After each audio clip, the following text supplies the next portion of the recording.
நமக்குலாம் ரொம்ப அற்புதமான ஒரு செய்தி தமிழ் சினிமாவை பொறுத்தவரைக்கும் வந்தது என்னன்னா, நம்ம விஜய் சேதுபதி அவர்கள் நடிச்ச மகாராஜா திரைப்படம் சைனால வந்து 40,000 ஸ்க்ரீன்ல வந்து ரிலீஸ் ஆகுது அப்படிங்கிற ஒரு மிகப்பெரிய செய்தி வந்து ரிலீஸ் சொல்லியிருந்தாங்க. நெறைய திரைப்படங்கள் வந்து இந்தியாவிலேருந்து நெறைய திரைப்படங்கள் சைனீஸ் மார்க்கெட் போயிருந்தாலும், சில படங்கள் மிகப்பெரிய வெற்றி அடைஞ்சிருக்கு. ஸோ அது என்னென்ன திரைப்படங்கள் வந்து மிகப்பெரிய வெற்றி அடைஞ்சிருக்கு, ஏன் அந்த படங்கள் வெற்றி அடைஞ்சது அப்படிங்கிறத பார்க்கணும். மகாராஜாவுக்கு அந்த வாய்ப்புகள் ஏன் அமையுமா அமையாதா அப்படிங்கிறத பார்க்கணும். 2.0 திரைப்படமாக இருக்கட்டும், பாகுபலி படங்கள் கூட வந்து சைனீஸ் மார்க்கெட்ல பெரிய அளவுக்கு வந்து சாதிக்க முடியல. அதுக்குண்டான காரணம் என்ன அப்படிங்கிறத நம்ம பின்னாடி பார்ப்போம். மகாராஜாவுக்கு ஒரு நல்ல ஒரு வாய்ப்பு இருக்கு. அது என்ன வாய்ப்பு, எதனால் அந்த வாய்ப்பு வந்து அமையுது அப்படிங்கிற விஷயத்தையும் நம்ம இந்த வீடியோவில் டீட்டெயிலாக பார்ப்போம். ஃபர்ஸ்ட் வந்து இந்த படம் வந்து முதல்ல ஒரு என்ன சொல்றாங்க அப்படின்னா வந்து தங்கல் அப்படிங்கிற திரைப்படம் தான் இந்திய சினிமாவிலேயே அதிகபட்ச கலெக்ஷன் வந்து சைனீஸ் மார்க்கெட்டில் வந்து கலெக்ட் பண்ணப்பட கிட்டத்தட்ட வந்து 1,200 கோடி வந்து சைனீஸ் மார்க்கெட்டில் வந்து அங்கே கலெக்ஷன் வந்துச்சு. ஸோ 9,000 ஸ்க்ரீனில் வந்து அந்த படம் ரிலீஸ் ஆச்சு. ஆனால் மகாராஜா வந்து 40,000 ஸ்க்ரீன் வந்து ரிலீஸ் ஆயிருக்கு அப்படின்னு வந்து சொல்கிறாங்க. 40,000 ஸ்க்ரீன் சொல்கிறாங்களா இல்லை வந்து 10,000 ஸ்க்ரீனில் 40,000 ஷோவா அப்படிங்கிறது நமக்கு இன்னும் கரெக்டாக தெரியல. ஆனால் சைனாவில் வந்து 86,000 தியேட்டர்கள் இருக்குது, ஸ்க்ரீன்ஸ் வந்து இருக்குது. ஸோ 86,000 ஸ்க்ரீனில் கிட்டத்தட்ட பாதிக்கு பாதி வந்து மகாராஜா படத்துக்கு கொடுப்பாங்களா அப்படிங்கிற ஒரு மிகப்பெரிய கொஸ்டின் மார்க் இருக்குது. 4ல் 1 பங்கு தான் கொடுப்பாங்கன்னு சொல்கிறாங்க. ஸோ 10,000 ஸ்க்ரீனில் 4 ஷோ போட்டு 40,000 ஷோவாக இருந்தாலும் சரி, அல்லது 40,000 ஸ்க்ரீனில் வந்து ரிலீஸ் ஆகி கிட்டத்தட்ட 1,60,000 ஷோவாக வந்தாலும் சரி, ரெண்டுமே நல்லது தான். ஸோ எப்படி பார்த்தாலுமே வந்து தங்கல் திரைப்படம் வந்து 9,000 ஸ்க்ரீனில் ரிலீஸ் ஆயிருக்கு. 10,000 ஸ்க்ரீன் வச்சுக்கிட்டிங்கன்னா கூட தங்கல் திரைப்படத்தை விட நமக்கு 1,000 ஸ்க்ரீன் எக்ஸ்ட்ரா கிடைச்சிருக்கு அப்படிங்கிறது தான் ரொம்ப பாசிட்டிவான விஷயம். இதில் ஒரு சந்தோஷமான செய்தி என்னென்னா, 9,000 ஸ்க்ரீனில் ரிலீஸ் ஆன தங்கல் திரைப்படம் வந்து ரொம்ப நார்மலான ஒரு படம் தான். ஒரு ஸ்போர்ட்ஸ் சம்மந்தப்பட்ட ஒரு படம். அந்த படம் ஏன் இவ்வளோ பெரிய வெற்றி அடைஞ்சது அப்படிங்கிறது பல பேர் வந்து கேள்வியாக வச்சுருந்தாங்க. சைனாவில் பொறுத்த வரைக்கும் என்னென்னா, அந்த விளையாட்டு வீராங்கனைகள் சம்மந்தப்பட்ட விஷயங்களுக்கு ரொம்ப பெரிய இம்பார்ட்டன்ஸ் கொடுப்பாங்க. ஒலிம்பிக் மெடலில் வந்து யுஎஸ்ஏக்கும் சைனாவுக்கும் தான் மிகப்பெரிய போட்டி வந்துகிட்டே இருக்கும் எப்பயுமே.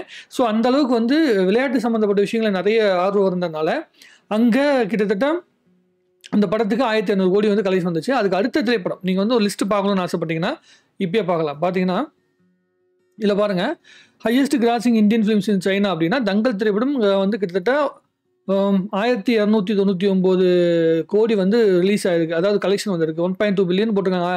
1.2 பில்லியன்னா அவ்வளோதானே வருது, 1,500 கோடி அப்படிங்கிற மாதிரி தான் சொல்லியிருந்தாங்க. அதுக்கு பிறகு சீக்ரெட் சூப்பர் ஸ்டார் திரைப்படம் வந்து பார்த்தீங்கன்னா கிட்டத்தட்ட அதுவே வந்து ஒரு 300-400 கோடிக்கு மேலே தான் கலெக்ஷன் வந்துச்சு. பஜ்ரங்கி பைஜான், அந்தாதூன். இந்த அந்தாதூன் அப்படிங்கிற படம் என்ன படம் நீங்கள் பார்த்தீங்கன்னா, நம்மளுடைய அந்தகன் திரைப்படம் இருக்குல்ல, நம்மளுடைய பிரசாந்த் அவர்கள் நடிச்சிருந்தாங்கல்ல அந்தகன் திரைப்படம், அந்த திரைப்படத்துடைய ஒரிஜினல் வெர்ஷன் அந்த படம் அங்கே பயங்கரமாக ஓடி இருக்குது. ஸோ 4 திரைப்படங்களுமே மிக முக்கியமான ஒரு கண்டென்ட் வந்து சுமக்குது. எல்லாமே எமோஷன் ஓரியன்டான படம். அதாவது தங்கல் திரைப்படம் வந்து அப்பாவுக்கும் பெண்களுக்கும் இடைப்பட்ட பாசம் plus sports cinema. Secret super star அப்படிங்கிறது ஒரு பெண்ணு வந்து வீட்டில் வந்து அடக்குமுறையில் வாழ்ந்துட்டு இருக்கிற ஒரு பொண்ணு ஒரு உலகத்துக்கே தெரியாமல் எப்படி வந்து ஒரு மியூசிக்கல் ஜேர்னியில் ஒரு பாடகியாக ஆகிறாங்க, ஒரு இஸ்லாம் சம்மந்தப்பட்ட ஒரு பெண் எப்படி பாடகியாக மாறுறாங்க அப்படிங்கிற ஒரு கதை. ஸோ ஒரு பெண் அடிமைத்தனத்தையும் படத்தில் காட்டியிருப்பாங்க. அந்த அடிமைத்தனத்தை உடைச்சிட்டு எப்படி ஒரு பொண்ணு வந்து மேலே வருது அப்படிங்கிற விஷயத்தையும் காட்டியிருப்பாங்க. அந்த கதை ஒர்க் அவுட் ஆச்சு. பஜ்ரங்கி பைஜான் அப்படிங்கிற கதை வந்து ரொம்ப ஃபேமஸான கதை. 2 நாடுகளுக்கு இடைப்பட்ட ஒரு சின்ன குழந்தை வந்து பாகிஸ்தான் சார்ந்த ஒரு குழந்தையை இந்தியாவிலேருந்து கொண்டு போய் எப்படி காப்பாற்றுறாங்க அப்படிங்கிற கதையாக இருந்தது. அதற்கு பிறகு அந்தாதூன் படம் வந்து எப்படின்னா, அதாவது தமிழில் வந்து அந்தகன் படம் எப்படின்னா, கண்ணு தெரியாத ஒருத்தன் வந்து ஒரு கொலையை பார்த்துறான், அவனை வந்து என்ன மாதிரி சூழ்நிலைக்குள்ள மாட்டிக்கிறான் அப்படிங்கிற மாதிரி ஒரு கதை. ஸோ இது எல்லா கதைகளுமே ரொம்ப நார்மலான ஸ்டோரி தான். ரொம்ப பெரிய எக்ஸ்ட்ரீம் ஸ்டோரிஸ்லாம் வந்து பார்த்தீங்கன்னா இல்லை. பட் ஆனால் அந்த கதைகள் ஒர்க் அவுட் ஆச்சு. ஏன் ஒர்க் அவுட் ஆச்சுன்னா, அதில் இருக்கிற எமோஷன் வந்து ஒர்க் அவுட் ஆச்சு. ஸோ நம்மளுடைய மகாராஜா திரைப்படத்தில் இருக்கிற ஒரே ஒரு பாசிட்டிவான பயங்கரமான ஒரு எக்ஸ்பெக்டேஷன் என்ன அப்படின்னா, அந்த அப்பா மகள் பாசம் அப்படிங்கிறது, அந்த குப்பை தொட்டியை வச்சு அவங்க பண்ண அந்த இது இருக்குல்ல, ஸ்க்ரீன் பிளே இருக்குல்ல, அது எல்லா மக்களாலையும் ரொம்ப அற்புதமாக வந்து ரசிக்கப்பட்டுச்சு. ஓடிடியில் பயங்கரமாக வந்து ரசிக்கப்பட்டுச்சு. ஹிந்தியில் படத்தை அப்படி கொண்டாடினாங்க. ஸோ இந்தியா முழுக்க கொண்டாடின ஒரு படமாக மகாராஜா திரைப்படம் இருக்குது. அதனால் அந்த திரைப்படத்துக்கு சைனீஸ் மார்க்கெட்டில் வாய்ப்புகள் மிக அதிகம். படம் வந்து பேசப்படுறதுக்கு வாய்ப்புகள் அதிகம். ஆல்ரெடி வந்து ஓல்டு பாய் அப்படிங்கிற ஒரு படம் வந்து கொரியன் மூவி வந்து ரிலீஸ் ஆயிருக்கு. அந்த படம் பெரிய அளவுக்கு ஃபேமஸ் ஆச்சு. அந்த படத்துடைய ஒரு சின்ன தழுவல் மாதிரி தான் வந்து நம்மளுடைய மகாராஜா படம் இருக்கும். ஆனால் ஸ்க்ரீன் பிளேயில் நிறைய விஷயங்கள் வந்து டிஃப்ரெண்ட்டாக இருக்கும். எமோஷன் கேரி பண்ண விதத்தில் அந்த ஓல்டு பாய் படத்தை விட நம்மளுடைய மகாராஜா படம் ரொம்ப ரொம்ப நல்லா தான் பண்ணியிருப்பாங்க. ஸோ அதனால் கண்டிப்பாக சைனீஸ் மார்க்கெட்டில் அதுக்குண்டான விசிபிலிட்டி கிடைக்கிறதுக்கு வாய்ப்புகள் அதிகம். ஆனால் 1,000 கோடி கலெக்ஷன் வந்துடுமா, இப்போ தங்கல் படத்துக்கு வந்த மாதிரி 1,500 கோடிக்கு மேலே கலெக்ஷன் வந்துடுமா அப்படின்னு பார்த்தீங்கன்னா அது நம்ம வந்து சொல்ல முடியாது. அங்கே ஆடியன்ஸோடைய ரெஸ்பான்ஸை பொறுத்து தான் சொல்ல முடியும். அங்கே என்ன சூழ்நிலை இருக்குது, அங்கே என்ன படங்கள் ரிலீஸ் ஆயிருக்கு, அங்கே என்ன மாதிரி படங்கள் ஓடிட்டுருக்கு அப்படிங்கிறது நமக்கு தெரியாது. அது ஒரு கம்யூனிஸ்ட் கண்ட்ரினால அங்கே என்ன நடக்குது அப்படிங்கிறது நமக்கு முழுமையாக தெரியாது. பட் ஆனால் இந்தியாவில் கூகுளில் வந்து நம்ம இவ்வளோ பார்த்துட்டு இருக்க ஓடிடி பிளாட்ஃபார்ம்ல எல்லாம் அவங்க பார்க்காம இருப்பாங்களான்னு கேட்டிங்கன்னா அங்கே எல்லாமே கொஞ்சம் டிஃப்ரெண்ட். சைனீஸ் மார்க்கெட்டில் வந்து கூகுளே கிடையாது. அங்கே பாய்டுன்னு சொல்லிட்டு வந்து ஒரு சர்ச் இன்ஜின் வச்சு தான் அவங்க பண்ணுறாங்க. கூகுள் மாதிரி அங்கே ஒரு தனி சர்ச் இன்ஜின் இருக்குது. ஸோ அதனால் அங்கே ஓடிடி பிளாட்ஃபார்ம் வேறு, அங்கே வந்து மக்கள் வந்து பயன்படுத்துகிற டிக்டாக்லாம் வேறு.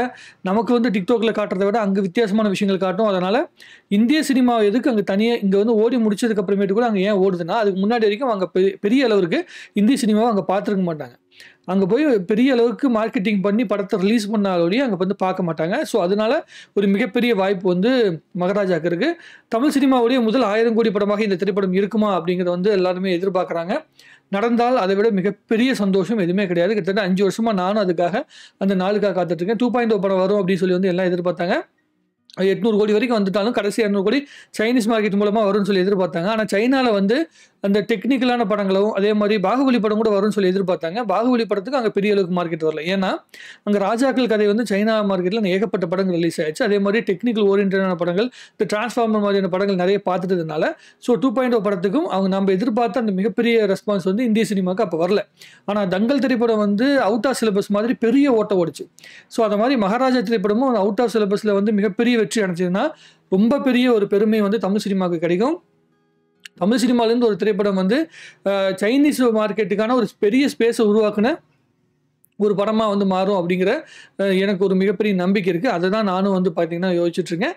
ஸோ இந்த திரைப்படம் நம்மளுடைய விஜய் சேதுபதியோட வாழ்க்கையில் மிக முக்கியமான திரைப்படம். அவரோட லைஃப்பில் முதல்ல 100 கோடி ரூபாய் விஜய் சேதுபதி வந்து கடந்த திரைப்படம் வந்து பார்த்திங்கன்னா மகாராஜா திரைப்படம் தான்.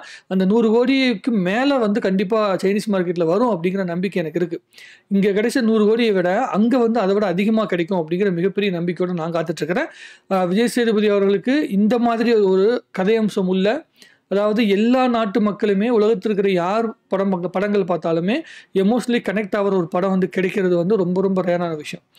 கொரியன் படத்தில் அதை பார்த்துட்டேன், இதை பார்த்துட்டேன், அதெல்லாம் கான்செப்ட் கிடையாது. எடுக்கப்பட்ட கதை உங்களுக்கு நீங்கள் நினச்ச ஃபீலிங்ஸை முழுமையாக கொடுத்துருக்கா அப்படிங்கிறது ரொம்ப முக்கியமான விஷயம்.